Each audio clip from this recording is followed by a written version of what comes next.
Hola, esto es Aliaga Pesan Report desde La Habana, Cuba, un compendio de la política, la sociedad y la cultura cubana. Hoy le estamos dando seguimiento, es el segundo capítulo de un monográfico de tres capítulos llamado El silencio de los gremios. Cómo pasamos del sindicalismo libre un sindicalismo libre y poderoso a este cártel silenciado que es la Central de Trabajadores de Cuba y está controlado por los comunistas.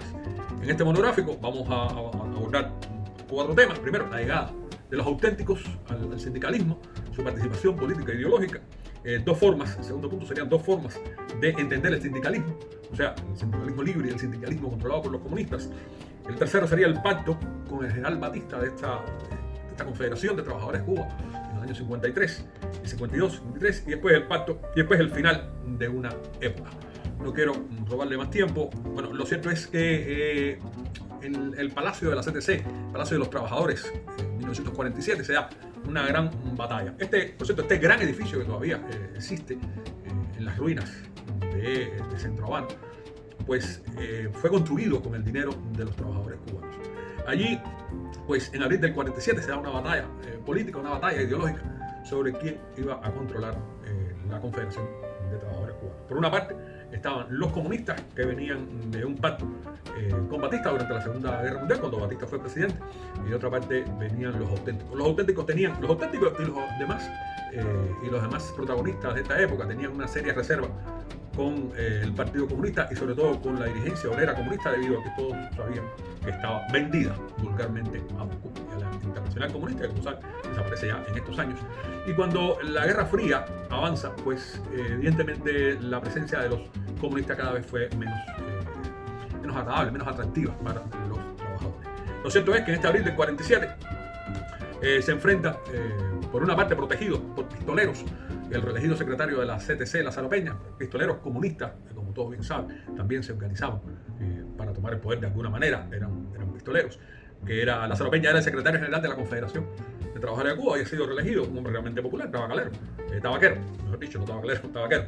Y por otra parte, la otra facción estaba respaldado por el gobierno de Ramón Grau San Martín y su ministro de Trabajo, que luego fue presidente, fue Río Soterrano. Los auténticos proclamaban la necesidad de una nueva dirección de la CTC, de reorientarla a los tiempos que venían y sacar esa conflictividad comunista que, si en el primer gobierno de Batista había sido atenuada por este interés en llevarse bien con la Unión Soviética, uno de los países triunfadores en la Segunda Guerra Mundial, en alianza con Estados Unidos e Inglaterra. Lo cierto es que después de aquel famoso discurso de Churchill en Fulton, en 1946, ya te hablaba de la cortina de hierro que separaba a Europa, la Europa conquistada por los rusos, colonizada por los rusos, y la Europa democrática. Pero yo que la lucha fundamentalmente es ideológica. Aquella ruptura no fue un simple cambio de dirigente, fue un momento en que la Guerra Fría entró de lleno en los sindicatos cubanos, en la sociedad cubana como tal, y transformó para siempre la relación entre los trabajadores y el Estado y el capital.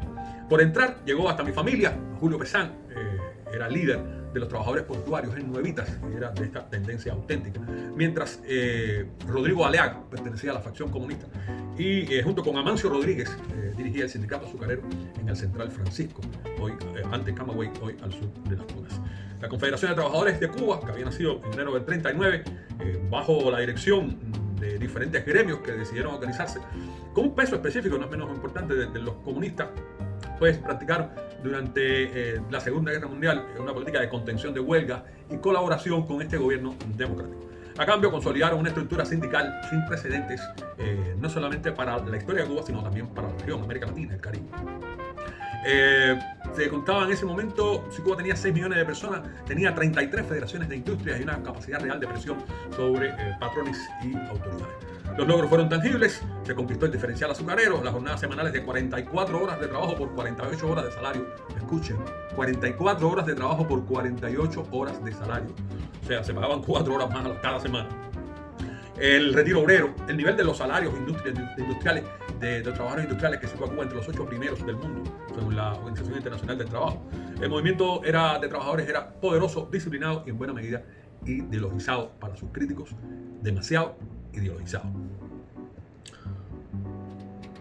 La llegada de los auténticos. Bueno, con el final de la guerra, como habíamos dicho, cambia el clima internacional, el gobierno de Grado San Martín, del Partido Revolucionario Cubano Auténtico, y su ministro de Trabajo, Purío Socarrás, comprendieron que la ideologizada o comunistizada Central de Trabajadores, Confederación de Trabajadores de Cuba, era ya un problema para el sistema democrático y sindical, y en ese escenario emerge Eusebio Mujal Barniol. ¿Quién es Eusebio Mujal? Eusebio Mujal, como muchos de los cubanos de la época, era un gallego en 1915 que llegó a Cuba de niño, que militó en el Partido Comunista, por cierto, en su juventud, y fue expulsado a principios de los años 30, ojo, casualidad, por desviaciones trotskistas. O sea, no se afiliaba a la tendencia estalinista que predominaba dentro del Partido Comunista. Un hombre brillante, combativo, dotado de un olfato político afilado, se convirtió en el organizador de la Comisión Obrera Nacional Auténtica, junto con Ángel Cofiño, de los electricistas y otros independientes, y construyó un frente donde se mezclaba el pragmatismo y una notable capacidad para entender y escuchar, interpretar a los intereses de los trabajadores. El enfrentamiento alcanzó su punto de ebullición en el quinto congreso de la CTC, en ese año 47 del que estamos hablando, donde los comunistas todavía controlaban importantes federaciones, fundamentalmente en el azúcar. Los auténticos y sus aliados no lograron imponerse en ese congreso original, por lo que el gobierno auténtico interviene, anula los resultados y reconoce un congreso paralelo. Hubo violencia, había pistoleros, como he dicho, de ambos lados. Un momento en que hay un aumento del crimen organizado. Hay que recordar los sucesos de Orfila, donde el crimen pues creció en Cuba. Era una sociedad que estaba creciendo aceleradamente, y eso hace que muchas veces la tendencia criminal pues se desarrolle. En esa época fueron asesinados dirigentes comunistas como Jesús Menéndez, 48, Araceli Iglesias, del gremio de los estibadores, Miguel Fernández Roy, del tabaquero, pero también Amancio Rodríguez, que les recuerdo también fue asesinado, fue compañero de Rodrigo Aliaga. Hacia 1949, Mujal, los auténticos se habían consolidado en la Secretaría General de la CTC. Los comunistas se habían reducido a minoría, que controlaban apenas una decena de sindicatos locales, sobre todo regionales, y la organización, que había sido cuyo del movimiento obrero latinoamericano, pasó a ser, según sus críticos, un aparato clientelista. Siempre los críticos son los comunistas que cuando pierden el poder achacan a los demás de cualquier cosa. Dos formas de entender el sindicalismo. Lo cierto es de que este parteaguas del año 47 da dos formas de entender el sindicalismo. La diferencia entre ambas corrientes: la auténtica, que era democrática, la política, no podemos negarlo, y por otra parte la comunista, que era demasiado ideologizada y sobre todo controlada por Moscú y todo un movimiento internacional que tenía Moscú alrededor de ellos. Hay que pensar en muchas organizaciones con las que la inteligencia moscovita, o sea, la gente de la Lubyanka, controlaba el mundo, y muchas de las cosas que pasaron en el mundo eran controladas desde Moscú. Los comunistas veían en el sindicato un instrumento de su partido político. Afortunadamente eso es casi algo ya pasado, pero durante muchos años, más de la mitad del siglo pasado, los sindicatos tenían un corte político, se subordinaban a un partido político, lo que lo lastraba como sindicato. Más que representar a los trabajadores, representaba a estos partidos. Y si esos partidos estaban gobernando, pues bueno, había buenas relaciones. Pienso en el peronismo, en Argentina lo mismo. Pero cuando asumían los radicales u otra tendencia política en Argentina, inmediatamente los sindicatos argentinos, que son peronistas, pues ahí mismo se armaban las huelgas desde el principio hasta el final. No hacía falta que el gobierno fuera bueno o menos bueno. No, le hacían la guerra. Y esto es parte de este problema. Los comunistas priorizaban la disciplina partidista y estaban dispuestos a subordinar demandas inmediatas a objetivos políticos más amplios, porque era la base del Partido Comunista, lo que existe actualmente en la Central de Trabajadores de Cuba. No hay que verlo de otra manera. Durante la guerra se frenaron las huelgas. Ya en el año 47 quedaron en la oposición y recuperaron su lenguaje combativo y más agresivo. Sin embargo, los auténticos, dirigidos por Mujal, por el contrario, practicaban un sindicalismo de resultados concretos, de negociación permanente con el poder, o sea, la empresa, o sea, el gobierno. Preferían la mediación gubernamental a la huelga. Aceptaban que las demandas debían ajustarse a las capacidades de pago que tuvieran los empresarios. A cambio, tenían aumentos y mantenían de la cuota sindical obligatoria. Le hacían un gran esfuerzo en eso. Criticaban a los comunistas por politizar e internacionalizar, es otro de los problemas que había, por las directrices de Moscú, sin lugar a dudas. Mientras los comunistas respondían acusándolos de corrupción, entreguismo y de haber convertido el sindicato en una máquina de recolectar cuotas y repartir botellas. Los comunistas siempre acusan de corruptos a todos los demás. Ellos no, nunca se miran en ese espejo. Ambos bandos usaron métodos poco democráticos, hay que ser justo, y la violencia no fue monopolio de un solo bando. La diferencia radicaba en que quién controlaba el Estado en cada momento.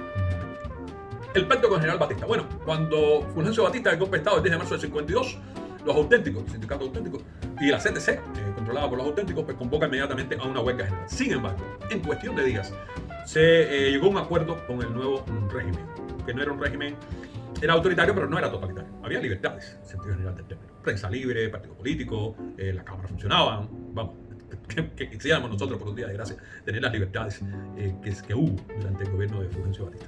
A cambio de no confrontarlo, el gobierno respetaría los derechos adquiridos por los trabajadores y mantendría el status quo de la CTC. Y la dirección mujalista se convirtió en un aliado tácito del régimen de facto. Y ojo, si algo hizo Fulgencio Batista, el gobierno de Fulgencio Batista, fue promover la inversión extranjera. Cuba dio un salto de modernidad en los años 50, de 52 a 58. No quiere decir que no hubiera problemas internos dentro del país, problemas democráticos, problemas de violencia, pero todo atizada por estos grupos que querían participar en la política. Como bien diría Samuel P. Huntington, o sea, cuando los gobiernos, las sociedades crecen tan aceleradamente y no encuentran cauces para la nueva participación política, pues se va a la violencia. Y no es por gusto que en el año 53 un grupo de forajidos asalta el cuartel Moncada con la intención no de salvar la república, como se ha demostrado después, sino de hundirla.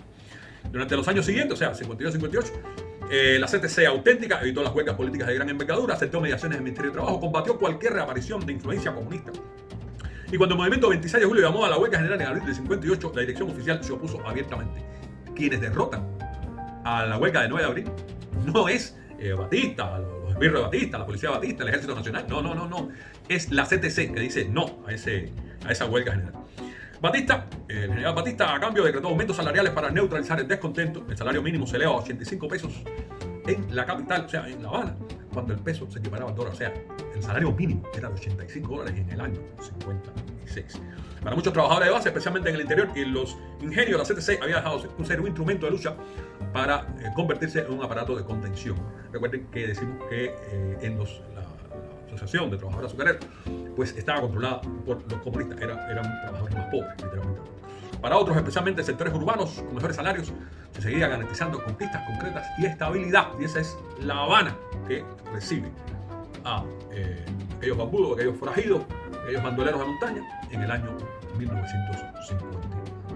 Fue un final de una época, señor. El final de una época. La instauración de la tiranía el 1 de enero del 59 hizo que Eusebio Mujal buscara asilo, abandonara el país. La Confederación de Trabajadores Cubana fue disuelta y sustituida por la Central de Trabajadores de Cuba, R, de Revolucionario.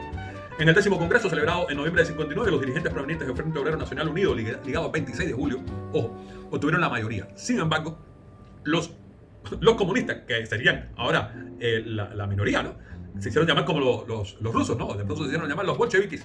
Y en el 11º Congreso de 1961, pero no me ría, pero es que la historia se repite primero como tragedia y después como comedia. La subordinación del movimiento obrero al nuevo poder quedó consolidada. Los jóvenes sindicalistas del Frente Nacional Obrero, ligados al 25 de julio, la mayoría fueron encarcelados y enviados al exilio, y a los disidentes se les acusó de mujalistas. La ironía histórica es evidente: los comunistas expulsados en el 47 regresan al control de los sindicatos de la mano del nuevo régimen. Si primero fue una expresión de la Guerra Fría entre el movimiento obrero, esta batalla por el control entre auténticos demócratas y comunistas, lo cierto es de que al final se vira la tortilla, como bien se dice en buen cubano. Ninguna de las dos corrientes salió indemne de la prueba del año 47. Los comunistas pagaron con autofagia, ellos no se autoconsumieron. Los mujalistas auténticos pagaron con prisión y exilio su viso democrático. Los trabajadores, mientras tanto, perdieron algo más difícil de recuperar: la posibilidad de un movimiento sindical autónomo, plural y con capacidad de presión. Cuando hoy se habla de la ausencia de la libertad sindical en Cuba, conviene recordar que esa ausencia no nació de la nada. En 1959, en esa fecha se gestó en buena medida en las luchas internas de la década anterior, cuando el movimiento obrero más fuerte de la región se desgarró así entre dos formas de entender el poder y la lealtad a los trabajadores. Y les recuerdo, esto es Aliaga Pesán Report desde La Habana, Cuba. Si los informativos son noticias, nosotros les ponemos en contexto.